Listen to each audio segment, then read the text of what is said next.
कलाकार जो होता है, फनकार जो होता है, उसका टैलेंट, वो एक फोर्स होता है, एक तूफान होता है। एक ऐसा तूफान होता है कि दुनिया की कोई ताकत रोकना भी चाहे तो उसे रोक नहीं सकती। कहीं ना कहीं से वो उसका फन जो है दुनिया के सामने आता है। शर्त यह है कि आप मुस्तहिक हों, आप में वो बात हो जो लोगों के दिलों को भाए, आप में वो सलाहियत हो जिससे लोग आपसे इंप्रेस हों। बस एक मौके का इंतजार होता है इंसान को, और सही मौका जब मिलता है एक फनकार को, तो वो अपनी ऐसी फनकाराना सलाहियतें पेश करता है कि देखने वाला जो है बाग बाग हो जाता है। मेरे साथ आज बहुत ही बाकमाल फनकार हैं, फनकार भी हैं और मेरे छोटे भाई भी हैं, मेरी बहुत इज्जत करते हैं। और क्योंकि मैं इस दौर से गुजर चुका हूं, स्ट्रगल के, जद्दोजहद के, परिश्रम के, तो मुझे पता है कि इस दौर से गुजरना क्या होता है। तो जिस दौर से मैं गुजरा हूं, मैं चाहूंगा कि सुनील पाल जो हैं अपने एक एक दौर की जो है शुरुआती दौर की परतें खोलें और हमें बताएं कि सुनील पाल जो आज सुनील पाल बना है, एक हाउस होल्ड नेम बना है, एक बहुत ही पॉपुलर एक्टर हैं, कॉमेडियन हैं, स्टैंड अप कॉमेडियन हैं, बड़ी क्वालिटीज हैं इनमें, प्रोड्यूसर भी हैं ये। तो सुनील पाल कैसे बने, आज हम यही इनसे चर्चा करते हैं। सुनील, मुझे याद है कि टीवी पर आने से पहले आप अक्सर स्टेज पे शोज करते थे, आप इवेंट्स पे शो करते थे, लेकिन वो अपनी नौयत के बहुत ही छोटे शो होते हैं, ऑडियंस कम होती है। तो ये जो आपको प्लेटफॉर्म मिला टीवी का, जिससे पूरी दुनिया में लोग सुनील पाल को जानने लगे, सिर्फ जानने ही नहीं लगे, उसको पसंद करने लगे, तो आप मुझे ये बताएं कि ये सिलसिला जो है, जो आप स्टेप बाय स्टेप जो है आप शोहरत की सीढ़ियों पे चढ़ते रहे, इसके बारे में आप मुझे बताएं, अपनी इब्तिदाई जिंदगी के बारे में बताएं और किस तरीके से आपका टीवी पर आना हुआ, इसके बारे में बताएं। सबसे पहले तो मैं आज अपने आप को बहुत प्राउड फील कर रहा हूँ कि आपके बाजू में बैठा हूँ सबसे पहले तो, और आप मेरा इंटरव्यू ले रहे, मेरे बारे में जानना चाह रहे हैं, ये मेरे किसी अवार्ड और किसी रिवॉर्ड से कम नहीं। बिल्कुल, आपकी बात से मैं आपके जज्बात समझता हूँ। मैं ही नहीं जानना चाहता हूँ, आपके लाखों करोड़ों जो फॉलोअर्स हैं, आपके चाहने वाले हैं, आपके परस्तार हैं, आपके मद्दाह हैं, वो भी आपके बारे में जानना चाहते हैं कि सुनील पाल कैसे बना। तो बातचीत की शुरुआत करने से पहले सबसे पहले दर्शकों को प्रणाम करता हूँ, चरण स्पर्श करता हूँ बड़ों को, और सब साथियों को मेरा प्यार, और जवाब देने से पहले रजा साहब को भी सलाम करता हूँ। ये बहुत अच्छा मौका मिला है मुझे। रजा साहब, मेरी जो पैदाइश है, उस साल में देश की दो चीज़ें रिलीज हुई थी, एक फिल्म शोले और दूसरा सुनील पाल। ओहो, 75 अगस्त। ये तो नहीं, मैं 75 में था और अगस्त 75 में। तो शोले से आप 2 महीने बड़े हैं। हाँ, मतलब लेकिन 75 की पैदाइश है, और आई थिंक इमरजेंसी भी उसी टाइम में लगी थी। हाँ, इमरजेंसी लगी। तो मैंने जो है ना, मतलब देखा जाए तो उस तरह के, तो आप आपातकालीन स्थिति में पैदा हुए। शोले, तूफान, कुछ ना इमरजेंसी, ऐसा कुछ तूफान कुछ हो रहा था। अच्छा। तो पैदा हुआ, और मैं पैदा हुआ महाराष्ट्र और आंध्र प्रदेश के बॉर्डर पे, साउथ के बॉर्डर पे। यू कैन सी कि मेरे अंदर दोनों बॉर्डर का रंग चढ़ा हुआ है। हाँ। लोग मुझे साउथ इंडियन भी समझते हैं और महाराष्ट्र भी समझते हैं, और दोनों बात में मुझे प्राउड है। पाल जो सरनेम है वो पंजाबियों का भी होता है, दुनिया में सिख कौम का भी होता है।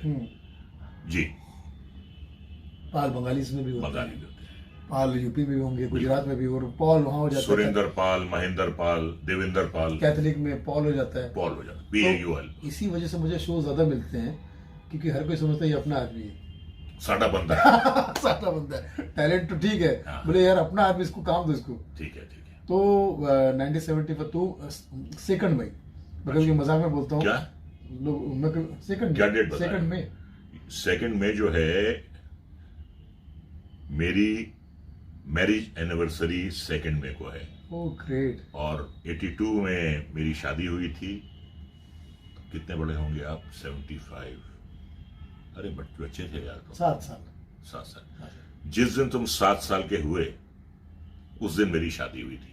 उस दिन आप 7 जन्मों के लिए बन गए 7 फेरों में। बिल्कुल बिल्कुल, हाँ जी, आगे आगे। लेकिन 82 में शादी होने के बावजूद भी अच्छा, आप... एक बात बताऊं आपको, सिर्फ मेरी ही एनिवर्सरी नहीं है 2 मई को, धर्म जी और हेमा जी की भी एनिवर्सरी जो है वो 2 मई को है। ओह जी, मतलब एक कह सकते कि मद्रास और पंजाब का मिलन। धर्मा प्रोडक्शन, महाराष्ट्र धर्मा प्रोडक्शन, धर्म और हेमा प्रोडक्शन, धर्मा प्रोडक्शन, महाराष्ट्र और मध्य प्रदेश का मिलन। हाँ। मैं महाराष्ट्र मैं वही कह रहा था और मेरी कि बीवी मध्य प्रदेश। 1982 में आपकी और भाभी जी की शादी हुई, उसके बावजूद में ना आप में ना उनमें कोई एटीट्यूड नहीं है, जबकि एटीट्यूड में देखिए, एटीट्यूड ऐसा है सुनील, उन लोगों में होता है एटीट्यूड जिनमें इंफीरियोरिटी कॉम्प्लेक्स होता है। जी, हम कुछ नहीं है लेकिन हम दिखा रहे हैं कि हम ये हैं। अरे जो हो यार, बिहेव योर ओन सेल्फ। ये नहीं है कि आप जो है भाई दुनिया को दिखाने के लिए आप लाउड हो रहे हैं, आप रूड हो रहे हैं, आप घमंडी हो रहे हैं, आप एटीट्यूड दिखा रहे हैं। ये चीज जो है ये जिंदगी में कभी पे नहीं करती है। जब आपकी शादी होने वाली थी तो किस्सा सुना दूं मैं? सुना दो। तो भाभी जी जब इनको पसंद करने लगी और ये भाभी जी को पसंद करने लगे, तो भाभी जी ने अपने फादर साहब से कहा कि पापा मैं एक लड़के से शादी करना चाहती हूँ। तो उनके पापा ने गुस्से में कहा, कौन है वो नामुराद? तो भाभी जी बोली, नहीं, वो नामुराद नहीं, वो रजा मुराद है। तो मालिक तेरी रजा रहे और तू रहे, बाकी ना मैं रहूं ना मेरी जुस्तजू रहे। क्या बात है। मैंने सुना कि आप बंगाल में जाने से भी डरते हैं काफी, क्योंकि वहां पे हर कोई आदमी देख के बोलता है आप रोजा है। आप जितने दिन वहां रहते हैं उतने दिन मुश्किल से इनको खाना पीना मिलता है वहां पर, क्योंकि हर आदमी को रोजा बोलता है। तो बहरहाल वो इस तरह से शुरुआत हुई। अच्छा, बताइए शुरुआती जिंदगी। चंद्रपुर डिस्ट्रिक्ट, छोटा सा गांव मुरसा, एंड वहाँ पैदाइश हुई। हम किसान परिवार से थे और छोटी सी जमीन थी वैसे, एंड लेकिन फिर दादाजी को रेलवे में नौकरी मिल गई। तो उन दिनों रेलवे में नौकरी खलासी या पॉइंट्समैन या इस टाइप के लोगों को जल्दी मिल जाती थी, भर्तियाँ शुरू थी। तो मेरे पिताजी को रेलवे की नौकरी मिल गई और हम बल्लार शाह में शिफ्ट हो गए। अच्छा। बल्लार शाह ऐसा स्टेशन है जो महाराष्ट्र का लास्ट स्टेशन है। अच्छा। उसके बाद फिर आंध्र शुरू हो जाते हैं वहाँ से। अच्छा। इसलिए मुझे आज भी 3 गाने ज़्यादा पसंद है, एक हिंदी गाना, एक इंग्लिश गाना और तीसरा तेलंगाना मुझे पसंद है। अच्छा। तो आप सबकी फिल्में देखता था, मिठुन दा की फिल्में, आप बंदूक लेके खड़े हैं, वो कुर्बानी। एक आध मिठुन दा का भी डायलॉग सुना दो। सेठ जी, ये जो हमारा गट्टू है ये पढ़ लिख के बहुत बड़ा आदमी बनेगा, और जब गट्टू हमारा पढ़ लिख के बड़ा बन जाएगा तो एक दिन सारे परिवार वाले हम उससे मिलने आएंगे। और जब मिलने आएंगे तो आप कहना, ये जो मदारी है ये तेरा बाप है। अरे उस वक्त अच्छा नहीं लगेगा। आप कहना, ये मदारी जो खड़ा है वो तेरा नौकर था, उसने प्यार से तेरी परवरिश की थी, हम उसको दूर से देख के चले जाएंगे। और फिर जाबाज फिल्म का आपका डायलॉग जब आप... भाई देखिए, सुनील पाल का अगर इंटरव्यू हो रहा है और उसमें मनोरंजन ना हो, उसमें मिमिक्री ना हो, उसमें फुलझड़ियां ना छूटें, तो फिर उस इंटरव्यू का कोई मतलब नहीं है। जी जब वो लास्ट में फिरोज खान साहब, आज तू मेरे हाथ से नहीं बच पाएगा, मार दूंगा तुझे, और एक गोली मारते पैर पे, एक गोली मारते, तो आप बोलते तड़पाओ के क्या मारता है, मारना है तो जल्दी मार हरामजादे। बिल्कुल यही डायलॉग था। फिर किसी फिल्म में डायलॉग था, तो आज हमें पता चला कि हमारा कौन ऐसा है, उस हरामजादे ने हमारे बेटे को मारकर अपनी मौत को खुद दावत दी है। हम उसे इतना मारेंगे कि उसकी 7 पुश्तियां भी हमसे टकराने की हिम्मत नहीं करेगी। तो ये सब फिल्में, ये सब डायलॉग मिठुन दा, जीतू साहब की फिल्म का आई थी हिम्मत वाला, उस पे उसके गाने पे मैंने डांस किया था। अच्छा। लड़की नहीं है तू लकड़ी का खंबा है, बक बक मत कर नाक तेरा लंबा है। और इस गाने के डांस पे मुझे फर्स्ट प्राइज मिल गया था। अरे वाह। इसलिए नहीं मिला था कि मैं अच्छा डांसर था, हाँ। इसलिए कि दूसरे बहुत बुरे डांसर थे। जैसे दिलीप साहब कहते हैं ना हाँ। कि भैया मैं एक्टिंग अच्छी करती हूँ और हम सब बहुत ही अच्छे एक्टर तो नहीं है, आपने कहा था, लेकिन कोशिश करो हम बुरे हैं, हम सब बुरे हैं, हाँ कोशिश करो कि हम कम बुरे हम बुरे हो। तो वैसे कि वो बहुत बुरे थे तो मुझे मिल गया। तो स्टील का कटोरा में जब मेरा पहला प्राइस था, अच्छा। स्टील का कटोरा, अच्छा, वो जब लेके मैं पिताजी के पास गया वही शक्तिपुर शहर में, पापा बापू मुझे डांस में पहला इनाम मिला बापू, आओ आओ। तो पिताजी बोले अबे ढक्कन के स्टील का कटोरा मिला है, अभी तुझे भीख मांगने काम आएगा, जा गली गली जा, मोहल्ले मोहल्ले जा, शहर शहर जा, दर दर जा, दर बदर जाके स्टील का। लेकिन पिताजी की बात का मतलब कुछ और था कि जो स्टील का कटोरा मिला है, जहां जाता है जो मिल सकता है बटोर, ज्ञान बटोर, प्यार बटोर, नहीं। शक्ति बटोर। देखो क्या है सुनील, वो शुरुआत थी आपकी, जी स्टील का कटोरा है, मेहनत करोगे तो वो चांदी का कटोरा हो जाएगा, उसके बाद वो सोने का कटोरा हो जाएगा। वाह वाह वाह वो वाह, शुरुआत थी कि इब्तिदाई इश्क है, जज़ाक रोता अल्लाह, है क्या, जज़ाक अल्लाह, जज़ाक अल्लाह। इब्तिदाई इश्क है, रोता है क्या, आगे आगे देखिए होता है क्या। तो मुंबई आप कब आए? तो वही पर आप ये जो चटोरा है, इसका पहला प्राइस स्टील का कटोरा है, जिससे इसने दुनिया का प्यार बटोरा है। क्या बात है। 1995 में बॉम्बे आ गया, अच्छा, मिठुन दा का एड्रेस देके, ओके। क्योंकि मिठुन दा का दीवाना तो था ही। हाँ, मायापुरी में एड्रेस मिल गया था झेड़े जोर साहब की मेहरबानी से। हाँ। तो सोचा था कि अपने झेड़ और ए टू जेड जोर जोर जो है वही दिखाऊंगा, Z to A जो है। जेड जो है वही दिखाऊंगा। जब वहाँ पहुंचा गुरु नानक पार्क बैंडर, जहाँ रफी साहब के घर के बाजू में, जी। तो उन दिनों मिठुन दा शिफ्ट हो गए थे ऊटी वो हाँ, ऊटी भी थे और उनका एक बंगला जो है मड में भी है। में। लेकिन 95 में तो मेरे ख्याल से शायद बंगला नहीं रहा होगा, अच्छा, वो ऊटी शिफ्ट हो गए थे। अच्छा, अच्छा। तो मुलाकात नहीं हुई, फिर एक चाय की दुकान में नौकरी कर ली अच्छा, सांतापुर में। अच्छा, इत्तेफाक की बात है देखिए कितना, मैं फिल्मों में ट्राई करने आया था, फिल्मों में मुझे स्ट्रगल कितना करना था, क्या करना था बाकी, लेकिन जिस जगह पे मैं शिफ्ट हुआ पूरी इंडस्ट्री वहां आती है। सांतापुर में जहाँ मैं शिफ्ट हुआ था वहाँ पे मुस्लिम कब्रिस्तान भी है, हिंदू शमशान भूमि भी है और क्रिश्चियन सीमेंट्री भी है। तो पूरी जो इंडस्ट्री है कहीं ना कहीं कभी ना कहीं किसी की वजह से वहां आती है। उसे आप मोक्ष धाम भी कह सकते हैं, उसे आप शहर खामोशा भी कह सकते हैं, उसे आप सिमेट्री भी कह सकते हैं। तो उस वजह से देखिए मैं मतलब कहीं ना कहीं इंडस्ट्री के इस तरह से टच में आया। अच्छा, बोले यार तुम अगर मुझे शुरू में नहीं मिलोगे तो एंड में तो कहीं ना कहीं मुलाकात हो जाएगी। अब ये बताइए कि चाय के बाद, चाय की दुकान पे नौकरी कर ली तो मैं रजा साहब, तब मुझे समझ में नहीं आया कि चाय बेचने वाले का फ्यूचर बहुत ब्राइट है अपने हिंदुस्तान में। अच्छा, मैं ये पूछना चाहता हूँ, पीएम के आशीर्वाद से, पापा मम्मी के आशीर्वाद से, प्रकाश मेहरा के वो भी पीएम है ना, प्रकाश मेहरा।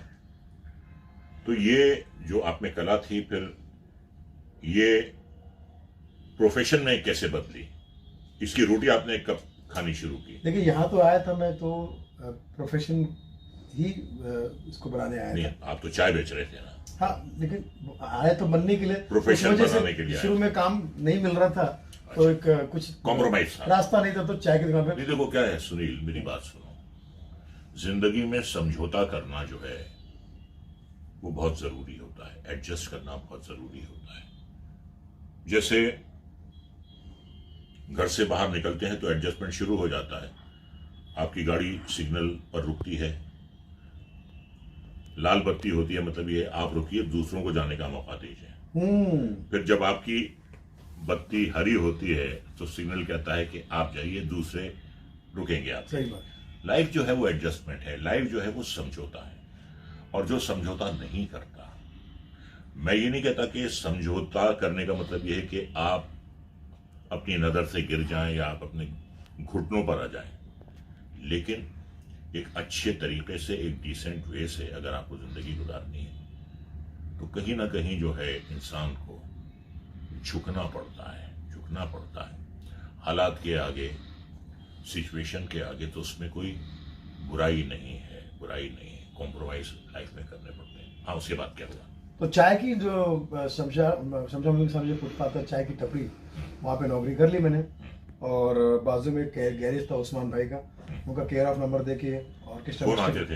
हाँ, ऑर्केस्ट्रा में शगल कर दिया। थोड़े बहुत फोटो निकाल के स्ट्रगल करना शुरू कर दिया, सॉरी, और दिन में फिर मैं वो स्ट्रगल करता था। अच्छा अच्छा। तो उसमें मुझे मेरा पास में जो भी ज़्यादा तो नहीं, लेकिन जितने ग्राहक वहाँ पर आते थे, कोई तो वो सारे जो ग्राहक थे वो मेरे गुरु बन गए।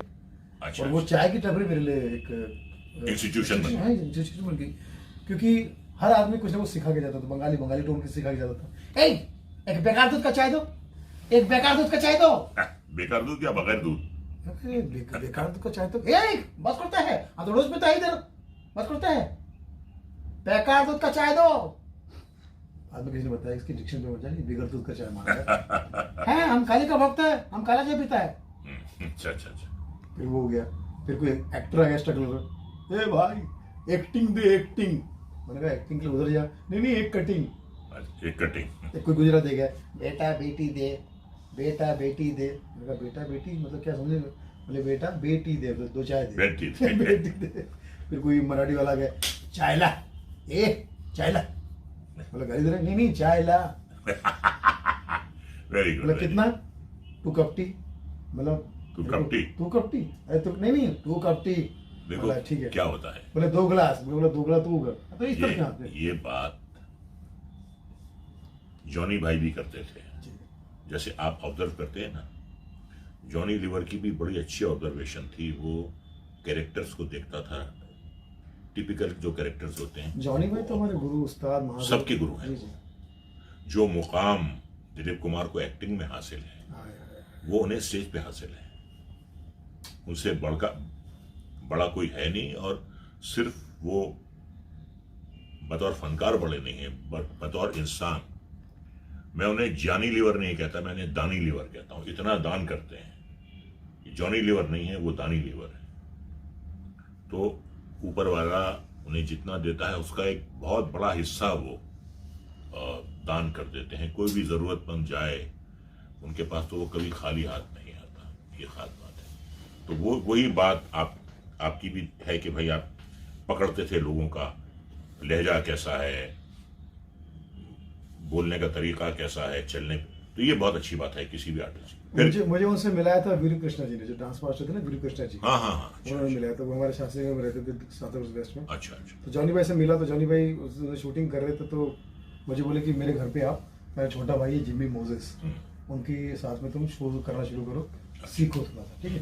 तो जिम्मी भाई ने फिर मुझे अपने शागिर्दी में ले लिया। वो अपने जगह जगह लेके जाते थे, शो में मिलाते थे, खाना खिलाते थे, कपड़े दे देते, ये करते थे। उन्होंने मुझे, मतलब वो घर जैसा हो गया, मतलब उसको घर को मैं अपना घर भी समझता था, मंदिर भी समझता था, एवरीथिंग वो मेरे लिए था।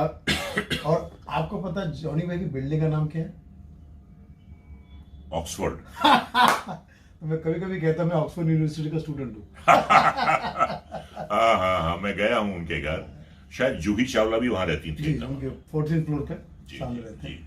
तो वहां से शुरुआत हुई, और फिर धीरे धीरे ऑर्केस्ट्रा में, फिर बैक सिंगर सोनू निगम, कुमार शानू साहब, अलका जी, महेंद्र कपूर साहब, लेजेंडरी। देखो मैं क्या कहता हूँ सुनील, कि जब आप शो करते हैं 1000, 2000, 3000, 5000, 8000, 10-12 हजार, इससे ज्यादा ऑडियंस नहीं होती है। सही बात। आप स्टेडियम में करोगे तो 25-30 हजार, लेकिन जब वही कला आप टीवी कैमरे के सामने पेश करते हैं तो लाखों करोड़ों दर्शक वहां पे जो है आपका फन देखते हैं जी।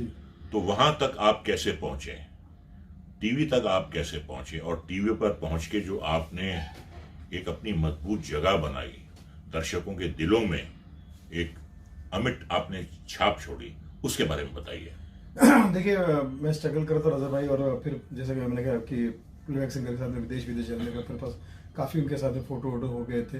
तो एक दिन मुझे मेरे दोस्त है राज वर्मा, गुड्डू मैं प्यार से बोलता, उसने मुझे मिलाया डायरेक्टर प्रोड्यूसर आकाश जैन से। अच्छा, आकाश जैन जो पिक्चर कर चुके थे, और मैं जानता हूं, लेकिन काफी दिनों से उन्होंने कुछ दूसरा कुछ किया नहीं था। अच्छा। तो वो भी टीवी पे कुछ करना चाह रहे थे। तो एक मीटिंग के दौरान मेरे से बात हुई, क्या करोगे? तो मैंने उनको अपना परफॉर्मेंस दिखाया कि मैं ऐसा करता हूँ, मैं वैसा करता हूँ। बोले और भी तुम्हारे पास खजाने हैं? मैंने बोला झूठ नहीं बोलूंगा, मेरे पास खजाने हैं, लेकिन दूसरों के, जैसे उमर शरीफ सबके पूरे सीडीज कैसेट मेरे पास में, जॉनी भाई के है, फला के है। तो बोले ठीक है, तो ये तुम परफॉर्म करो। और डीडी मेट्रो पे तब शुरू हुआ धमाल नंबर 1। अच्छा अच्छा। दोपहर में 1:30 बजे आता था। किस साल की बात है ये 99 की बात है। अच्छा अच्छा। और वो डेली सुप की तरह दोपहर में शुरू हो गया। वहाँ से मेरा काम शुरू हुआ, फिर और भी चीज़ें शुरू हुई, छोटी बड़ी फिल्मों में हल्के हल्के रोल मिलने लगे। फिर नीरज वोरा से मुलाकात हुई, फिर उन्होंने मुझे फैमिली वाला फिल्म में लिया, अच्छा, नीरज वोरा जी ने। हाँ हाँ। फिर उन्होंने ही मुझे फिर हेरा फेरी दिलवाई, तब तक लाफ्टर नहीं आया था। जी जी। फिर एक दिन अचानक जिम्मी ओझा साहब का फोन आया, जिम्मी भाई का, कि हाँ कहाँ है तू? हाँ काम में बिजी है, नहीं है काम, बिजी। फिर किस काम में बिजी तू? काम ढूंढने में। हाँ अच्छा, ढूंढ ढूंढ ढूंढ, तो एक नंबर ले। बोला ठीक है, नंबर दिया, जा ऑडिशन देकर है, एक शो शुरू हो रहा है। बोला कौन से चैनल पे? एक टीवी पे शो शुरू हुआ। बोला कौन से चैनल पे? चैनल अभी नया है। तो फिर बोला अच्छा नया चैनल कौन सा? Star plus? नहीं, स्टार का ये कुछ ऐसा नया है कुछ। चॉइस तो है नहीं, बेगर नो चॉइस। अच्छा, मैं ये पूछ रहा हूँ सुनील, जब डीडी पे आपने अपने परफॉर्मेंसेस दिए तो कुछ लोगों ने तब आपको पहचानना शुरू किया था या? बिल्कुल हाँ, बिल्कुल पहचानते थे? क्योंकि वो डीडी मेट्रो हर तरफ जाता था, खासकर मेरे गांव में, रिश्तेदारों में तो मैं स्टार बन गया था। अच्छा। मेरे नाम की वहां पे नाइट होने लगी थी। तो फिर मतलब वहां से जो आपकी शुरुआत हुई जी। लेकिन उसके बाद क्या हुआ कि ये जो बाहर के जो टीवी आने लगे, सैटेलाइट टीवी, जी, जी। इनका इन्वेजन हुआ हमारी। जी जी जी। पहला जी टीवी है, सबसे पहले जी टीवी। जी जी जी जी। तो वहां से फिर शुरुआत हुई, चैनल्स आते रहे, सोनी आया, जी तो खैर पहले था ही, स्टार आया, उसके बाद कलर्स आया, स्टार 1। हाँ, तो फिर तो लाइन लग गई। जी। अब आप ये बताइए कि फिर क्या हुआ, उसके आगे क्या हुआ? तो ऑडिशन में मैं गया, मैंने जो कुछ मुझे आता था मैंने सुना दिया। तो उन्होंने कहा कि ठीक है, आपका नंबर और सब छोड़ के जाइए और बताते ठीक है। और फिर मुझे पता चला कि ये देश भर के लोगों का ऐसे ऑडिशन लेने वाले जो स्टैंड अप कॉमेडी मिमिक्री करते हैं, तब मिमिक्री कहा जाता था, मिमिक्री नेशनल लेवल पे कर रहे हैं। तो फिर मैंने कहा यार कहाँ अपना हो पाएगा जब इतने लोगों का ये ले रहे हैं। मुझे तो होप मैंने छोड़ ही दी थी। मैंने जी भाई मैंने ऑडिशन तो दे दिया, लेकिन वो कह रहे हैं कि पूरी दुनिया भर के लोगों का जहाँ जहाँ करते हैं सबको लेके। तो ठीक है, हाँ हिम्मत मत आना, हो सकता है, तूने कर दिया ना, अभी आराम कर। फिर कुछ दिनों बाद 15-20 दिन बाद उनको कॉल आया कि एक और ऑडिशन लेना है, अभी हम लोग क्रीम ऑडिशन ले रहे हैं, ठीक है, शॉर्ट लिस्ट करना। हाँ शॉर्ट लिस्ट में अब हो गए। तो मैं गया वहाँ पर, मैंने किया, तो बोले ठीक है फिर भी आप लोगों को बताते हैं। और एक दिन फाइनल का फ़ोन आया कि शो शुरू हो रहा है और आप उसमें सिलेक्ट। अरे क्या बात। फाइनल।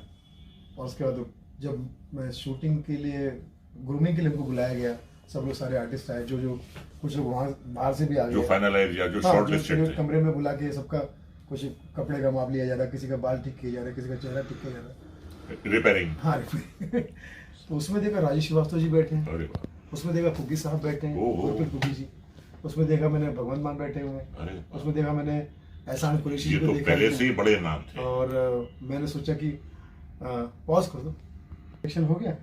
और वो सब नहीं, ये जो आपने नाम लिए जी, राजू श्रीवास्तव, फुग्गी, भगवंत मान, ये बड़े नाम हैं, बहुत बड़े नाम हैं। और ये भी आपकी तरह टैलेंट का भंडार है, लेकिन आपसे सीनियर थे वो। लोग जानते थे उन्हें, पहले से ही जानते। फिर क्या हुआ? तो फिर सिलेक्शन हो गया और पता चला कि 4 दिन में शूटिंग भी हो गई। अच्छा। सिद्धू साहब, शेखर जी उसके जज थे। एंड गुरु ने कुछ कहा आपको देख के? गुरु सिद्धू। ओए गुरु, ओ कमाल करता है तो गुरु, तूफान मचा दे, ठोकर डाली। तो उन्होंने अच्छा किया। एंड उसके बाद शो काफी हिट रहा, उसमें नवीन प्रभाकर, सुनील पाल, वीआईपी राजेश श्रीवास्तव जी एंड एहसान कुरैशी, पराग कंसारा, फुग्गी पाजी, मतलब ये सारे 7-8 लाख। सुनील, आप लोग बड़े लकी हैं। मैं इसलिए कह रहा हूं कि जब हम लोग आए थे लाइन में, सिवाय फिल्म के और कोई दूसरा साधन नहीं था। जब हम आए तो टीवी ही नहीं था। नहीं था। तो आज ये है कि भाई अगर आपको आगे बढ़ना है और फिल्में मिलना मुश्किल हो रही हैं, तो ये एक बहुत अच्छा रास्ता है। उसके लिए तो मैं हमेशा स्टार वन का एहसान रहूंगा, अपने गुरुओं का एहसानमंद रहूंगा, और पंकज सरस्वत जो इसके रचयिता है, प्रोड्यूसर। तो ये एक बड़ा अच्छा प्लेटफॉर्म मिला टैलेंटेड लोगों को। आपकी तरह कितने और भी लोग हैं जिन्होंने अपना नाम कमाया, इज्जत कमाई, शोहरत कमाई, पैसे कमाए और उसी पैसों से उन्होंने घर लिए और एक बहुत अच्छी जिंदगी बसर की। तो रजा भाई, आप तो फिल्मी बैकग्राउंड से थे, जी, तो आपको स्ट्रगल करना पड़ा बॉम्बे शहर में? इंटरव्यू मैं आपका ले रहा हूँ, कैरी ऑन। नहीं, मुझे भी इंस्पायर करने का मौका मिलेगा। नहीं, मैं आपको मौका दूंगा मेरा इंटरव्यू लेने ठीक। का। तो इस तरह से फिर वो शो बहुत अच्छा। हिट हुआ, तो शो के जरिए फिल्में मिली, फिल्मों के जरिए टेलीविज़न के बहुत सारे शोज मिले, और फिर उसके सीजन बहुत सारे शुरू हुए। फिर उसमें एक नाम ऐसा भी है, कपिल शर्मा, ओ, जिसने इतना नाम कमा लिया जी जी, कि हम जो बॉलीवुड में घुसने की और सपना काम करने का सपना देखते थे, वो पूरा बॉलीवुड अब उसके शो में आके फिल्म को प्रमोट करता है। जी। और वो हमारे बिरादरी का बंदा है। इस बात पे मुझे बहुत ही प्राउड फील होता है, बहुत अच्छा लगता देखिए, है। उस आदमी में जो एक बात है सुनील, एक तो इतना हाजिर जवाब जी, है, जी। वो जवाब उसकी जबान पर रखा जी, होता जी। है और उसका जो जवाब होता है इतना ह्यूमरस होता है। जी, वो कुछ खुदादा सलाहियत जी, होती है, कुछ गिफ्ट होता है बिल्कुल इंसान को। बिल्कुल। ऊपर वाला अगर आप पर मेहरबान ना हो तो ये सब हो नहीं नहीं हो सकता। सकता। मैं वॉच करता रहता हूं कि हर कोई भी सवाल कीजिए, ऐसा जवाब मिलेगा आपको, बिल्कुल तैयार, एक्सटेम्पोर जवाब मिलेगा, सरस्वती जबान पे। बिल्कुल। हाँ, उसके बाद तो मैं ये कह रहा कि एक जमाने में लोग कॉमेडी के लिए फिल्म में कॉमेडियन रखा करते थे, अब हीरो कॉमेडी करने लगे। हाँ। तो मुझे लोग कई कहते हैं कि भैया हीरो कॉमेडी कर रहे हैं, अब कॉमेडियंस का क्या होगा? मैंने कहा भाई, ये कितनी बड़ी जीत है कॉमेडी की कि हीरो चाहता है कि मैं कॉमेडी करूं। कॉमेडियन के शो, कपिल शर्मा सही शो में आप जाके फिल्म को प्रमोट करते हो, चाहे कितना ही बड़ा स्टार एक हो। कॉमेडियन के शो में। हाँ, अब यूट्यूब पर सुनील पाल ऑफिशियल मेरा यूट्यूब चैनल भी है। हाँ, अब यूट्यूब पर भी मैं आ गया हूँ और यूट्यूबर्स भी कॉमेडी करने लगे। जी जी जी। इसका मतलब कि इसका विस्तार ही हुआ है, ये कहीं सिकुड़, ये कम नहीं हुई है, सही बात, सही बात। बढ़ती चलेगी, बढ़ती अब चलेगी। मैं क्या पूछना चाह रहा हूँ सुनील, जो एक लड़का जो मुंबई आया 1995 में, जिसने चाय बेची, जिसने शो किए जी, और उसके बाद वो टीवी पर आया, और टीवी पर जब वो आया तो अपनी टाइमिंग से, अपने टैलेंट से लोगों को खूब हंसाया उसने, जी, और ऐसा हंसाया कि वो एक नाम बन गया, एक ब्रांड बन गया, जी, सुनील पाल जी, ब्रांड जी। बन गया। तो ये जो एक तब्दीली आई आपकी जिंदगी में टीवी स्क्रीन पर आकर, तो क्या फर्क हुआ आपकी पिछली जिंदगी में और आप टीवी पे आने के बाद की जिंदगी? बहुत अच्छा सवाल किया रजा भाई। इसमें तो मैं एक ऊपर का सबसे पहले शुक्रगुजार हूँ कि मुझे जो खिताब मिला, तो अचानक, मैं शायर तो नहीं, लेकिन एक शायर नंबर 4 चीज़ें लाइनें मेरे दिमाग में आ गई उस वक्त कि हद से ज़्यादा खुशी का दिन मेरे जीवन में इस बरस आया, जब मैंने अवार्ड लिया। तो जी। हद से ज़्यादा खुशी का दिन मेरे जीवन में इस बरस आया, या ऊपर वाले तुझे मेरी अदब आई या तुझको मुझ में तरस आया। वाह, ये तो भाई बहुत बढ़िया। क्योंकि ये- रतन नूरा जो कैरेक्टर थे, जी जी जब चाय की दुकान के बाजू में हम लोग अड्डा मारते थे, वहाँ पे हमारे कैरेक्टर स्ट्रगलर दोस्त उस वक्त के जो थे बेचारे, कोई फिल्मों में स्ट्रगल करा था कोई, तो वहाँ पर रात के 12 बजे एक शराबी आदमी आता था, पी के टाइट, दुबला पतला, खाना खिलाओ, खाना दो। और वो जो रेस्टोरेंट तक खाने जेब का में पैसे होते थे उसके? नहीं। थोड़े बहुत होते थे, लेकिन वो धमकी देता था एकदम दुबला पतला, मतलब सीधा मरने और मारने की बात करता था, इतना दुबला पतला। और जो साउथ इंडियन स्टेट थे, आपको पता है, साउथ इंडियन लोग एकदम 5-6 लोग ऐसे होटल में होते थे, वो लोग पार्टनर्स, उनको तुम सबको उठा के पटक दूंगा, सबको पैरों तले कुचल दूंगा, का देख रहा है वे? बिल्ली कहाँ है? हाँ। बिल्ली कहाँ है? चूहा कह रहा है। और उनकी नकल करता था, मैं दोस्तों को सुनाता था, और 1 साल के बाद ड्यू टू टीबी उनका देहांत हो गया। मुझे ऐसा लगता है रजा भाई कि वो ऊपर जाकर, मुझे जो उन्होंने मेरा स्ट्रगल देखा था, ऊपर से सिफारिश ही होगी कि ये जो स्ट्रगलर है सुनील पाल, जो नीचे भटक इसका रहा है, ख्याल रखें। इसका ख्याल रखो। मुझे तो कुछ नहीं मिला, मेरा नाम ही इसको दे दो, या मेरे से का जो कुछ भी इसको दे दो। तो भगवान ने, देखिए मैंने उनकी नकल की, तो आज मेरी पहचान ही रतन नूरा है। और ऊपर से बोला होगा रतन नूरा साहब ने कि मैं तो टीवी वाला हूँ, इसको टीवी वाला बना। मेरा नाम से मैं टीवी वाला हूँ, मेरे नाम से इसको टीवी अब वाला ये जो है ना भाई, तुम्हारी तुकबंदी जो है, ये भी एक मैं समझता हूँ कि तो आज मेरी पहचान जो है वो उम्मीद से 100 गुना जो मुझे मिला, मतलब जी, मैं कह सकता जी, हूँ कि जो लोग मुझे जानते थे वो और अच्छा से जानने लगे। अब एक बात बताइए, देखिए, दो किस्म के एक्टर होते हैं। जी एक ऐसे होते हैं कि यार मैंने आपको कहीं देखा है, जी आप फिल्मों में काम करते हैं, आप टीवी पे काम करते हैं, जी। उसमें आप वीरानी बने थे, हम्म उसमें आप वीराना बने थे। हम्म, एक ये पहचान होती है। सही। और एक पहचान वो होती है जब लोग, आप सुनील पाल जी हैं, तो असली पहचान जो है किसी भी कलाकार के लिए तब होती है जब पब्लिक उसे उसके खुद के नाम से जाने। वाह। और ये ऊपर की कर्म से, हाँ। आप सबकी दुआओं से, आशीर्वाद से, जी, माता पिता के आशीर्वाद से, जी, गुरुओं की दुआओं से सब। जी, जी, जी। तो एक बात बताइए कि ये जब तब्दीली आई कि भाई सुनील पाल आप सुनते होंगे, कैसा लगा? ड्रीम कम्स ट्रू वाला मामला जिसे कह सकते हैं, उम्मीद से 100 गुना वाला। और मैं जिसका शुक्रिया अदा कर सकूं जीवन में, जो लोग मुझे मिले उनका शुक्रिया अदा करता रहूँगा मैं। चाहे राइट फ्रॉम नागपुर में जब मैं आया था तो ओपी सिंह ऑर्केस्ट्रा में मेरे दोस्त अरुण हिवराना ने मुझे लगाया था, अपने घर पे रखा था। उस बंदे का भी शुक्रिया था जिसने पहली बार मुझे रिक्शा चलानी सिखाई थी।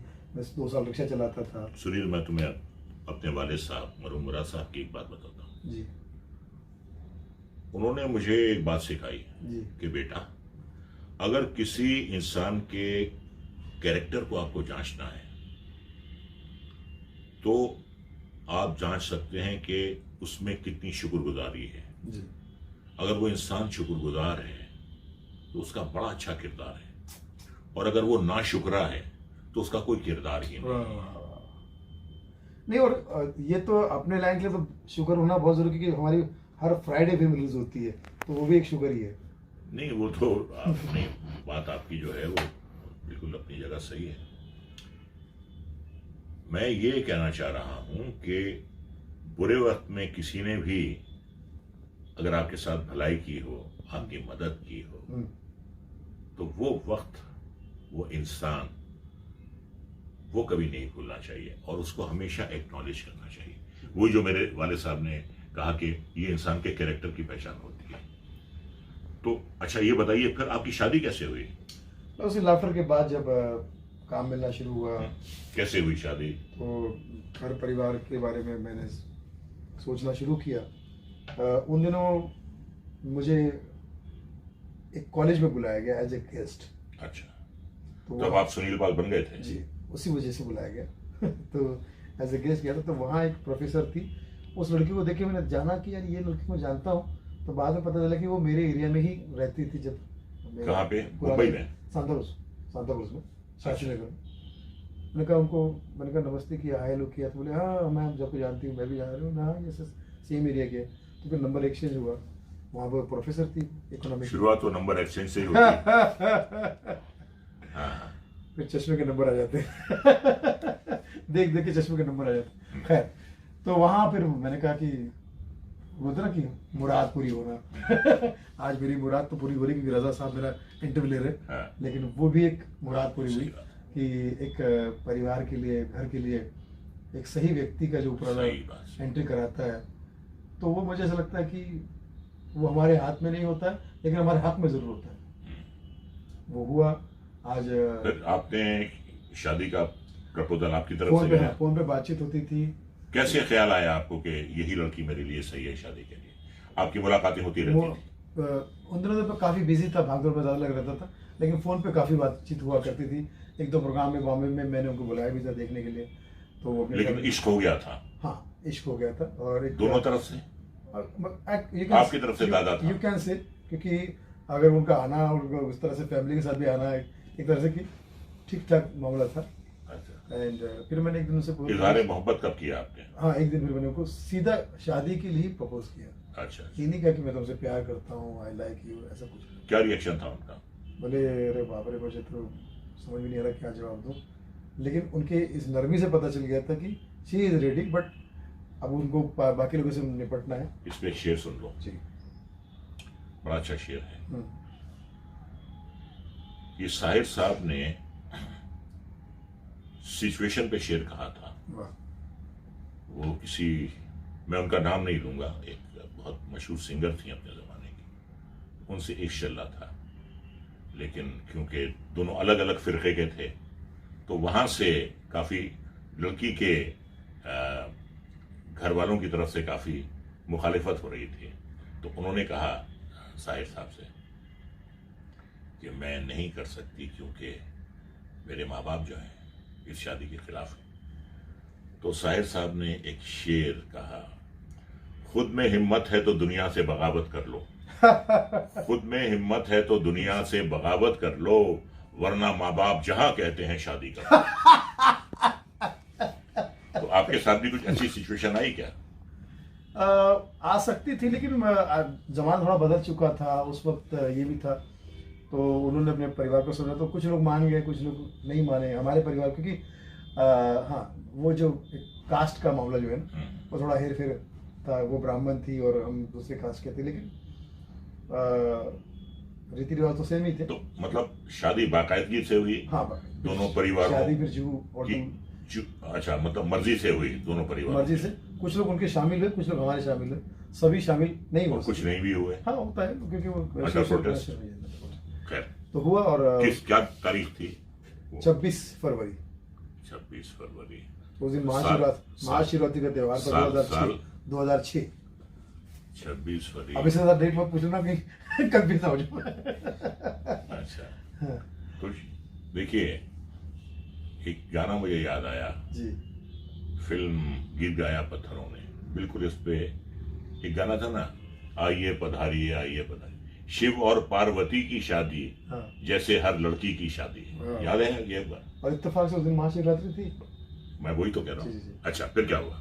तो फिर शादी हुई, फिर घर भी हमने ले लिया था, परिवार माँ बाप सब तो थे ही यहाँ पर, बहनें भी थी, ये सब चीज़ें, और सबको धीरे धीरे सब लोग अपने अपने जगह पे सेटल हो गए और अच्छे से हो गए, जैसे कि परमात्मा ने जैसा ठीक किया होता रहता। और अब मेरे I am very happy with my children. अच्छा भाई, देखो ऐसा है कि हफ्ते में 2 बार मिलना अलग बात होती है जी, फोन पे बात करना अलग बात बिल्कुल होती है, डेट पे जाना अलग बात होती है, लेकिन जब आप एक ही छत के नीचे 365 दिन रहते हैं तो वो बात अलग होती है। तो बहुत सी ऐसी बातें जो आप अपनी बीवी के बारे में, या जो बीवी अपने मियाँ के बारे में नहीं जानती है, वो मालूम होती हैं जब आप एक छत के नीचे रहते हैं। सही बात। तो जैसे एक और मिसाल है कि आटे दाल का भाव मालूम पता चलना, सही बात। तो आटे दाल का भाव तो कहीं ना कहीं मालूम होता है। मैं समझता हूं सुनील के दुनिया की कोई भी शादी जो है वो 100% सक्सेसफुल नहीं है। कहीं 90 है, कहीं 95। सीता और राम की भी शादी जो है 100% सक्सेस नहीं थी। जी जी। जबकि आइडल कपल है वो। उसमें यह है भाई कि आपको एडजस्ट करना है। जी जी। पहली बात तो यह है कि एक दूसरे के लिए दिल में प्यार होना चाहिए। प्यार होता है तो गुंजाइश होती है, और जब गुंजाइश होती है तो आपका अगर कभी मिजाज गर्म हुआ है तो वो खामोश हो जाएंगी। लेकिन बीवी है, घर का काम करती है, वो भी चिड़चिड़ा जाती है। जी जी, बिल्कुल बिल्कुल। कई बार अगर उसका मिजाज गर्म हो तो आपको भी खामोश हो जाना चाहिए। कई बार फूड हैबिट्स हमारी नहीं मिलती उनके साथ, बहुत सी बात होती है। लेकिन जो सबसे बड़ा दुश्मन है शादी का वो ईगो है जी। ईगो नहीं होना चाहिए। ईगो मियाँ बीवी के बीच में कभी नहीं होना चाहिए। जहां ईगो आया तो बस यही है कि मैं बहुत खुश हूं, आपने अपनी मर्जी से शादी की, और इतने साल बाद भी आप कह रहे हैं 16-17 साल के बाद कि आप बहुत खुश हैं। अब भाभी से मुझे ये सवाल करना पड़ेगा कि वो कितनी खुश हैं, तो उनसे भी पूछना पड़ेगा कि क्या आप भी इतनी खुश हैं जितना कि सुनील है। तो सुनील, कितने बच्चे हैं माशाल्लाह आपके? 2 बच्चे हैं, बेटा बेटी? दोनों बेटे हैं। अरे क्या बात है। एंड मेरे 2 अनमोल रतन। मेरे 2 अनमोल रतन, और रतन नूरा के रतन।